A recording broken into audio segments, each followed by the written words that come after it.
Então, deputado, mas ainda existe muita reclamação quanto ao atendimento, sobretudo aos pobres, né? Aos deserdados, né? Ainda há muita fila nos postos de saúde, ainda não há postos de saúde suficientes em muitas cidades e municípios brasileiros, sobretudo aqueles mais distantes. Eu pergunto ao senhor, como é que a gente vai chegar a isso? Porque tem certos países aqui, inclusive da América Latina, eu soube que a Venezuela agora está tendo uma universalização quase completa da saúde, dando inclusive remédio para a população. Eu pergunto assim, quando é que nós vamos chegar a esse estágio? O que é que está faltando para a gente caminhar nessa direção? Bom, em primeiro lugar, nós temos que garantir a universalização das ações que visam promover a saúde, prevenir a doença. Isso implica, no lado da infraestrutura social, na expansão da rede de atenção com água tratada, saneamento ambiental adequado, coleta, tratamento e disposição final dos resíduos sólidos. Isso implica na urbanização acelerada de milhares e milhares de comunidades, sobretudo nas regiões metropolitanas das principais capitais, que vivem em condições urbanas extremamente precárias. Isso implica também numa atenção básica que atinja cada domicílio, cada lar, cada família, cada cidadão, cada pai, cada mãe, com orientação à saúde das crianças, com orientação à saúde da mulher e uma rede de atenção que possa acompanhar a promoção da saúde. Nós temos experiências, por exemplo, em Cuba, onde uma rede de atenção básica, uma rede de orientação através das policlínicas, com a presença do cardiologista, fez com que a incidência das doenças cardiológicas nas taxas de homicídio na população cubana caísse sensivelmente. Então nós temos problemas que atingem as pessoas na média e na idade mais avançada que podem ser evitados com a prevenção. Agora, para isso, você tem que incidir na indústria do alimento para reduzir a quantidade de açúcar e sal utilizados na alimentação industrializada. Você tem que propor a criação de novos hábitos sanitários, hábitos ligados ao consumo do álcool, ao consumo do cigarro, ao consumo do sal, à prática dos exercícios físicos. Isso tudo faz com que, ao prolongarmos a nossa vida, ao chegarmos à idade mais avançada, estejamos protegidos destes sintomas que acometem sensivelmente boa parte da população mais velha no nosso país. Com prevenção, com orientação para a saúde, com infraestrutura social, econômica e sanitária. Mas também temos que ter a incidência de políticas externas à saúde na promoção do bem-estar. Eu me refiro aqui, por exemplo, à importância de uma política econômica que vise garantir o pleno emprego, a importância da empregabilidade, a importância da escolaridade obrigatória para os jovens que chegam aos 17, 18 anos sem concluir o ensino médio e muitas vezes nas famílias mais pobres, nas famílias menos estruturadas socioeconomicamente falando, são os jovens que terminam envolvidos com a violência e a criminalidade. Isso é bom destacar. As causas externas, sobretudo os acidentes e as causas da violência, têm tido um papel preponderante na taxa de homicídio entre jovens de 15 a 24 anos. Por quê? Porque nós abdicamos da proteção à infância e à juventude, nós abdicamos da universalização do ensino fundamental e do ensino médio, nós abdicamos da formação profissional e da garantia de um desenvolvimento econômico capaz de abarcar toda essa juventude que precisa adentrar o mercado de trabalho por uma política de pleno emprego. Sem o emprego, sem a renda adequada, sem a infraestrutura social e sem a orientação e prevenção para a saúde, nós vamos ter que conviver a médio e longo prazo com aqueles fatores que impõem gastos extraordinários no Sistema Único de Saúde. Os traumas que são atendidos nas emergências, pelo SAMU, pelos hospitais, pelas grandes emergências das principais capitais, as doenças crônico-degenerativas e aquela situação onde o país, como eu já disse, se assemelha aos grandes países desenvolvidos. Isso tudo pode mudar com maior investimento na atenção básica, na prevenção, na infraestrutura social, na escolaridade obrigatória da juventude, na profissionalização e na economia do pleno emprego.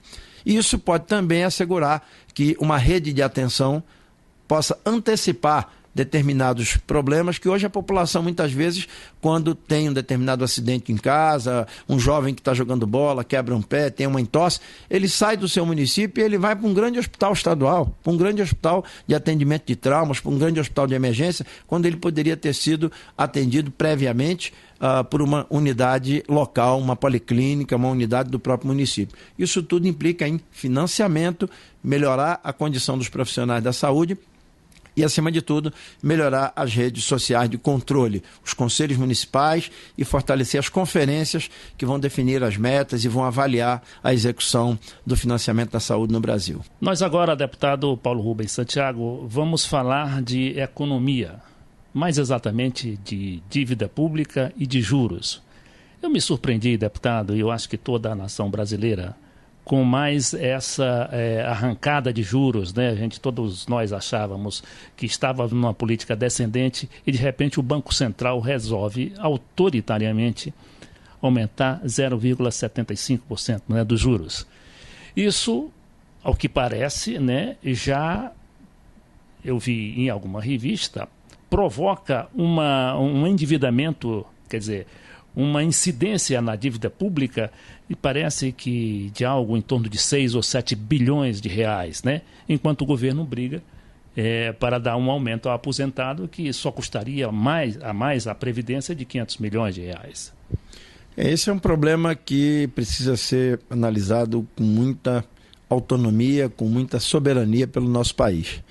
No ano passado, nós completamos 10 anos de um sistema de combate à inflação que lá atrás, em 1999, resolveu implantar um regime de metas. Em vez de você administrar a inflação olhando para o passado, você começava a movimentar determinadas ferramentas, tomar determinadas decisões para que a inflação no futuro chegasse a um patamar menor. Esse é o regime de metas de inflação.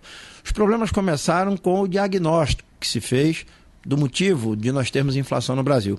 Desde então, há 10 anos, o diagnóstico predominante é que a nossa inflação é uma inflação de demanda, ou seja, há muito poder de compra nas mãos da sociedade e uma baixa oferta de produtos. Portanto, os produtos tendem a subir por força da procura maior do que a capacidade produtiva da economia.